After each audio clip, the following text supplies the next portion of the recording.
I was paid a healthy bounty for Ringo and Curly Bill, and realized there was real money to be made. That's why I went after Henry Plummer.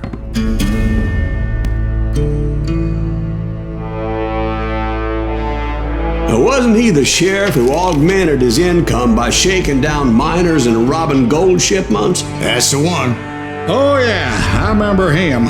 He ran that gang of thieving outlaws called the Innocents. So it's true that you went toe-to-toe with him? Indeed I did, son. Indeed I did.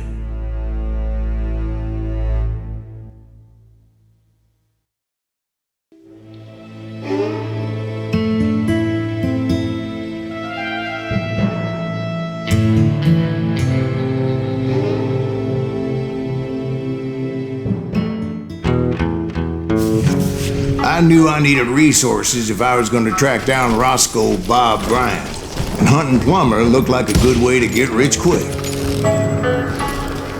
As the local vigilantes exposed him as the leader of the bandits, and put a generous price on his head. Plummer rallied his gang to plunder one last gold mine before making their escape, and that's where I thought I'd find him. It makes me nervous standing so close to all these goddamn barrels of gunpowder. Why would you be nervous? No one has the cojones to come after us. As long as you don't light up a cigar, we're fine. Besides, George is up there on the rocks with that rifle of his. As my late father pointed out to me more than once, God made men. Samuel Colt made them equal.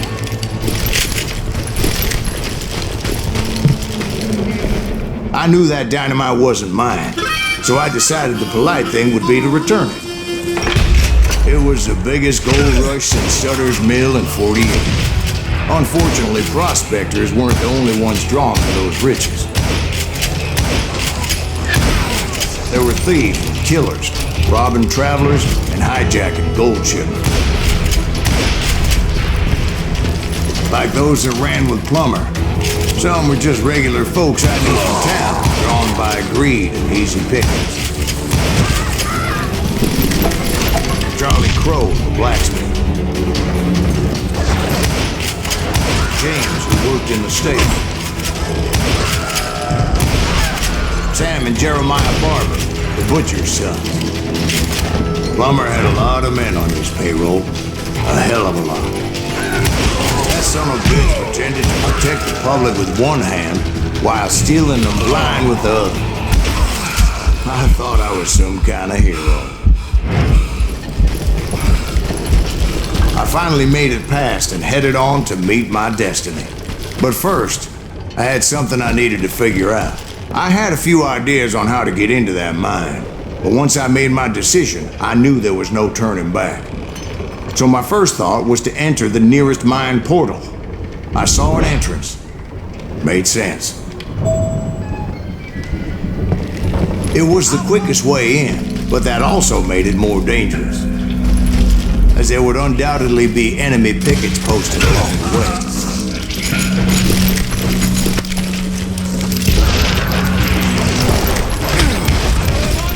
Besides, once you enter a mine like that, it's easy to get all turned around.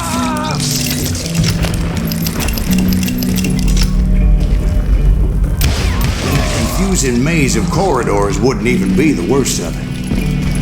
Some of those shafts could be as deep as hell.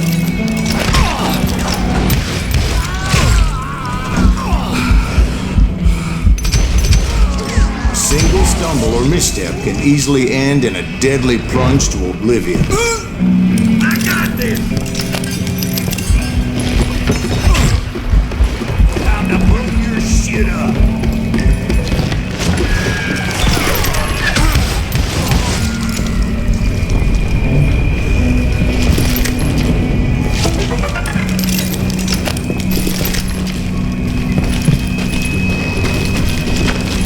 Quick reflexes often make up for a lack of common sense. Luckily, I was never one to be easily bushwhacked. I would just need to be careful not to blow myself to kingdom come. With all that gunpowder and dynamite everywhere, a body has to know what to shoot at. One wrong bullet could have turned that mine into a dad-blasted tube. freely admit that my plan of attack was not just moronic, but clearly insane.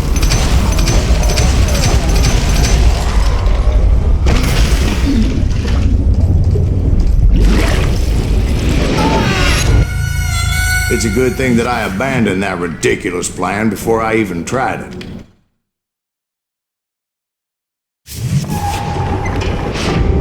Instead, I spotted a ladder, a way into the mine from the opposite side.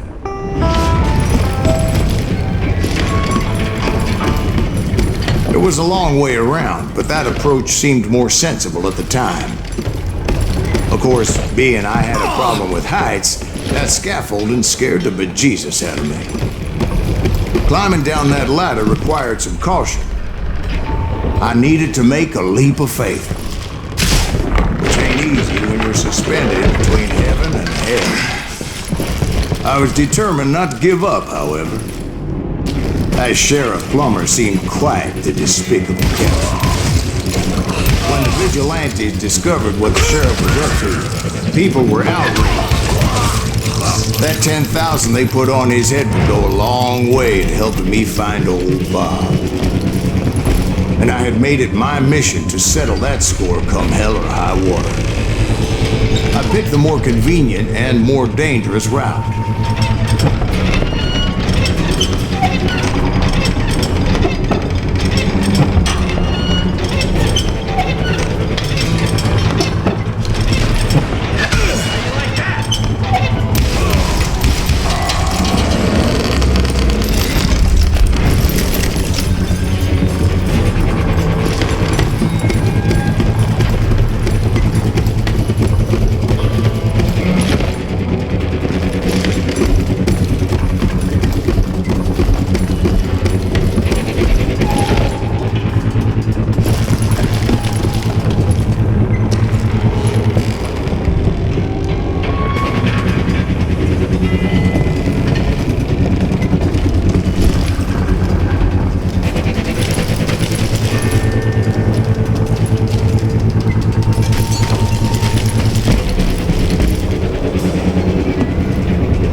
Was a mad dog killer, and the people of Nevada City deserved better. Nevada City? Well, I thought Plummer met his maker in Bannock, Montana. Right, well, he was the sheriff of both places at one time or another, but that's neither here nor there. The point was, taking him down would save a lot of lives, including my own.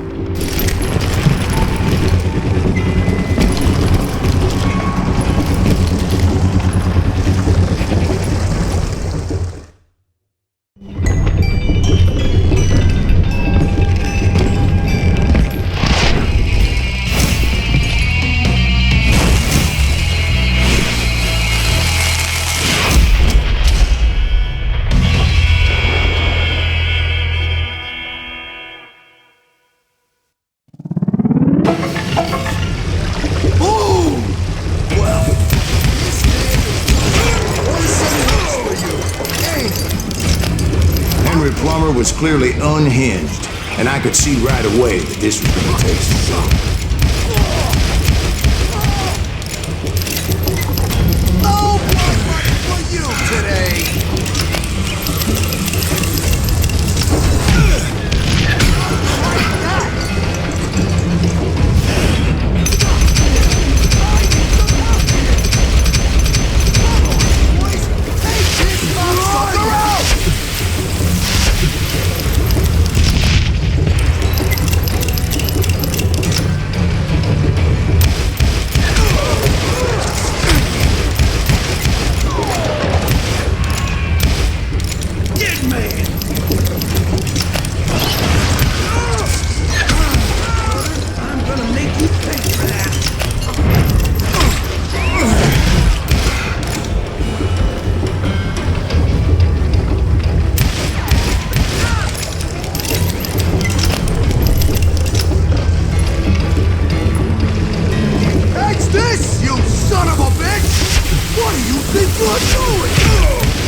So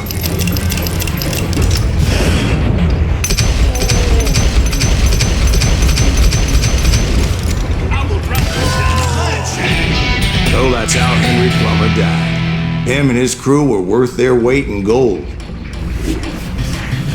And now, I was officially a bounty hunter.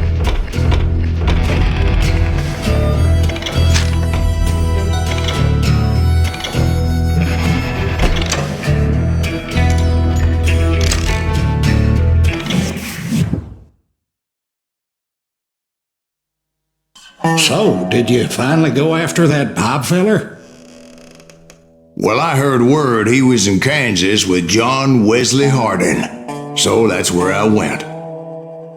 Where in Kansas? Abilene. Why do you ask, Ben? No reason. Was Hardin as fast as Ringo? Ringo was fast, but John Wesley was as fast as the devil himself.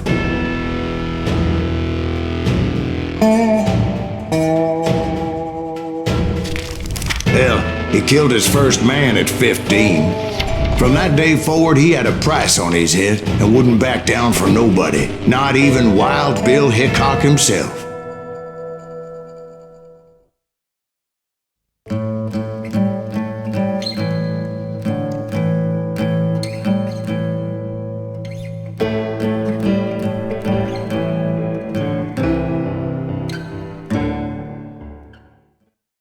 I dodged death many a time, and that night in Abilene was no different.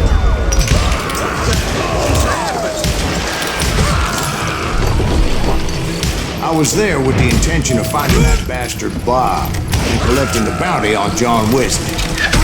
I thought the Texas Rangers got Hardin. Yeah, that's what they want you to believe.